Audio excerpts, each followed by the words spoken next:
Friends, good morning. Welcome to a new exploration of the literature.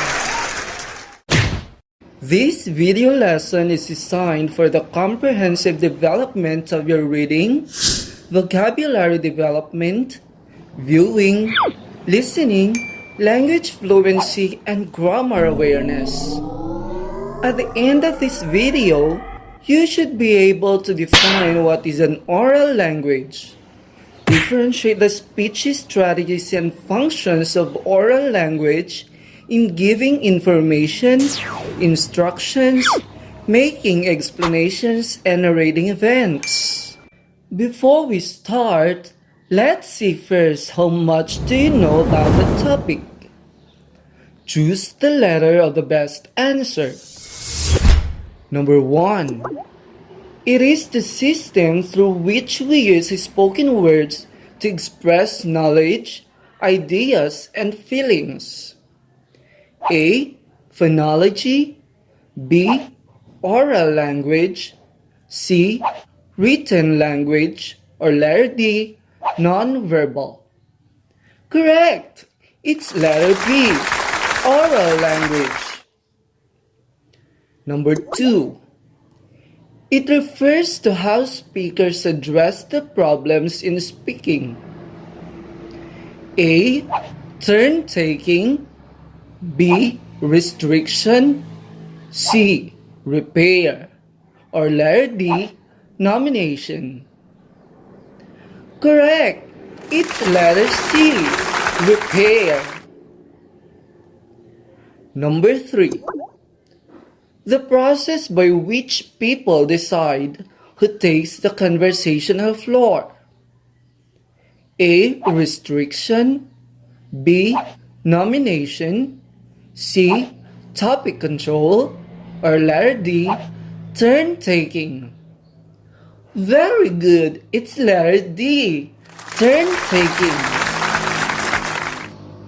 Number 4. The manner in which we use facial expression and body language affects the messages we are trying to give. A. Verbal clue. B. Non-verbal clue. C. Action skills. Or letter D. Drama skills. That's correct. It's letter B. Non-verbal clue. Number 5. These are moments of silence between phrases used to separate ideas and also used for holding attention. It indicates the changes in speech. A. Volume. B. Intonation. C. Pauses. Or letter D. Pitch. That's correct. It's letter C.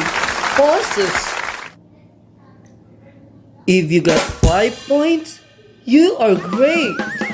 If you got 3 or 4 points, very good. If you got 1 or 2 points, well, that's fine. It means you need to learn more. Are you ready to learn? Let's discover.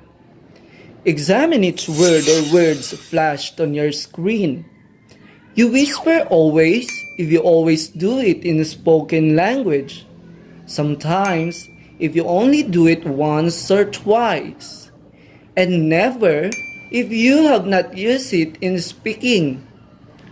Ready?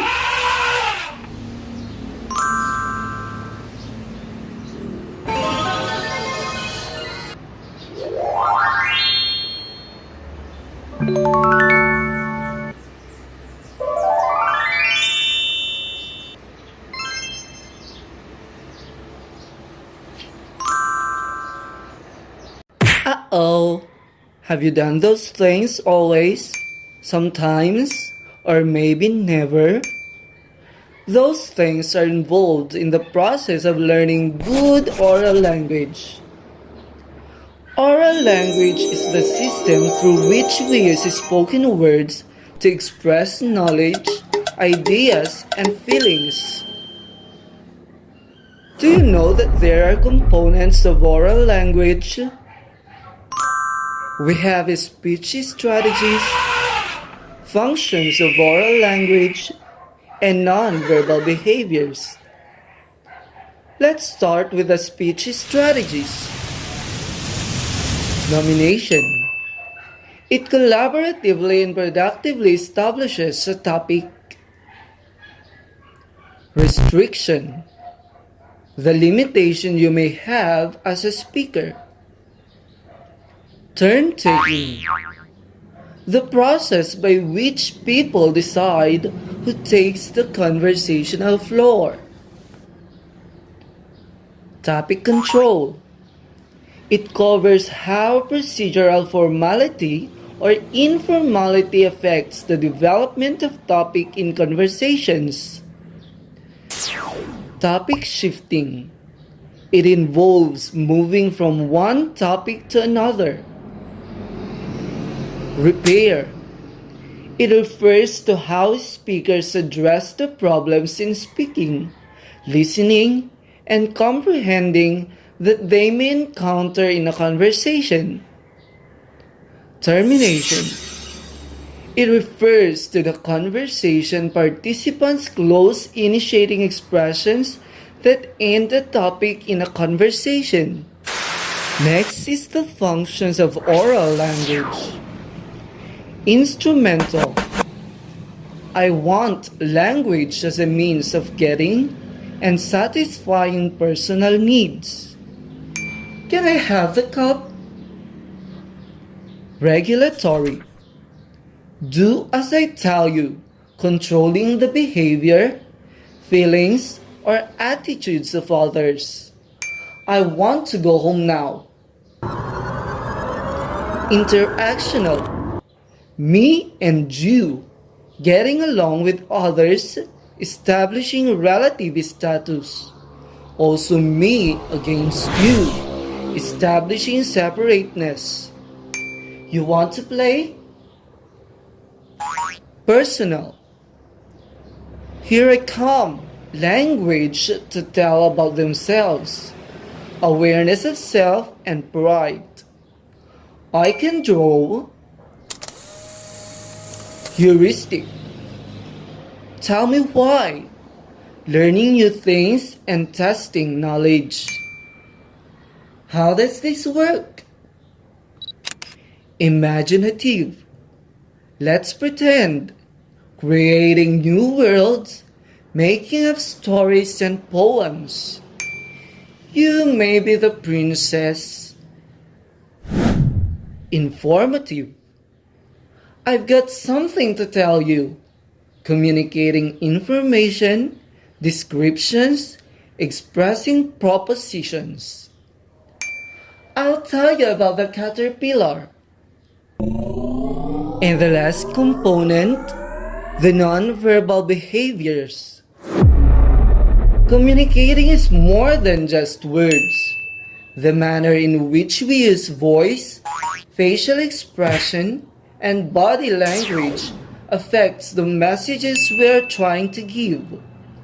Students are not always aware that their posture or the way they approach another person speaks volumes in itself. Politeness. How are you? Very well, thank you. Volume.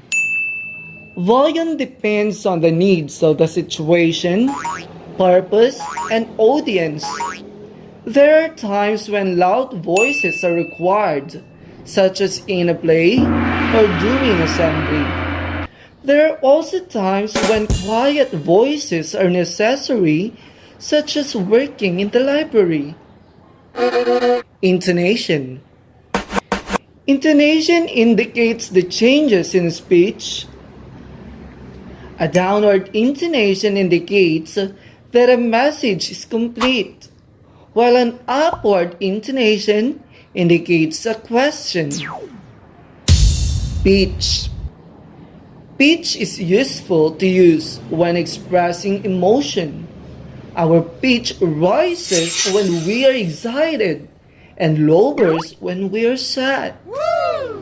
Pauses. Pauses are moments of silence between phrases, used to separate ideas, and also used for holding attention. This is particularly useful when giving formal presentations, such as an oral report or telling a story. Pronunciation. Pronunciation refers to the way words are said. Proximity. Proximity is the amount of personal space between people who are talking. Eye contact. Eye contact is the use of the eyes or gaze in face-to-face communication.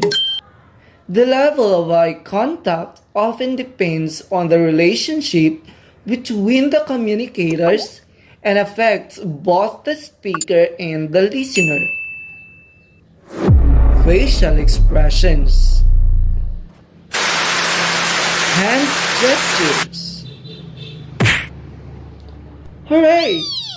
I hope that you have now gained knowledge about the different components of oral language in giving information, instructions, and in narrating events. Let's explore! Study the facial expressions of these two characters. What can you tell about their situation, their relation to each other, and their thoughts and feelings? How would you describe the emotions portrayed on their faces? Good idea! Now, let's deepen your knowledge. Write your answers in your answer sheet. Listen to the following sentences about the points to ponder for the different components of oral language, even to the word. Personal, imaginative, non-verbal, pronunciation, restriction, termination. Limitation as a speaker, way words are said, awareness of self, body language, in the topic, making up stories. Now, choose the word with its correct description. Wow! You are learning! Now, copy the chart in your answer sheet and then fill this out after listening to the dialogue of Mark and John. Hi! My name is Mark. It's a pleasure to meet you. Hi, Mark. It's a pleasure to meet you too. Where are you from? I am from Antipolo National High School. How about you? I am also from Antipolo National High School. Oh, what a small world. We meet here. It's true. Anyway, do you know Don Juan Sumolong? Yes, but only few things about him. Can you help me answer some questions about him? Sure. Is Don Juan a native of Antipolo City or not? He is a native of Antipolo. What are his contributions to the people of Antipolo? He was known to be the pioneer of opposition. He brought Antipolo to where it is by not letting it become a part of Metro Manila, since he had been a senator and a lawmaker in his time. He's a great person. I agree. Thank you so much. You are really a big help. It's your time to work on the table. Great job! I hope you have deepened your knowledge about oral language. For your performance test, read and study the lines of Catherine Murphy entitled The Accused, written by Tom Topper on page 18 of your module. Make a video of yourself performing a monologue. Send the video via Messenger. Be sure to observe and apply the different oral language stance and behavior to make your performance effective and creative. Please be guided to the rubrics of your performance presented on page 17. Oops! Let's end up here. I am Sir Joel. I'm only one call away. Teacher J at your service. Until next time, bye!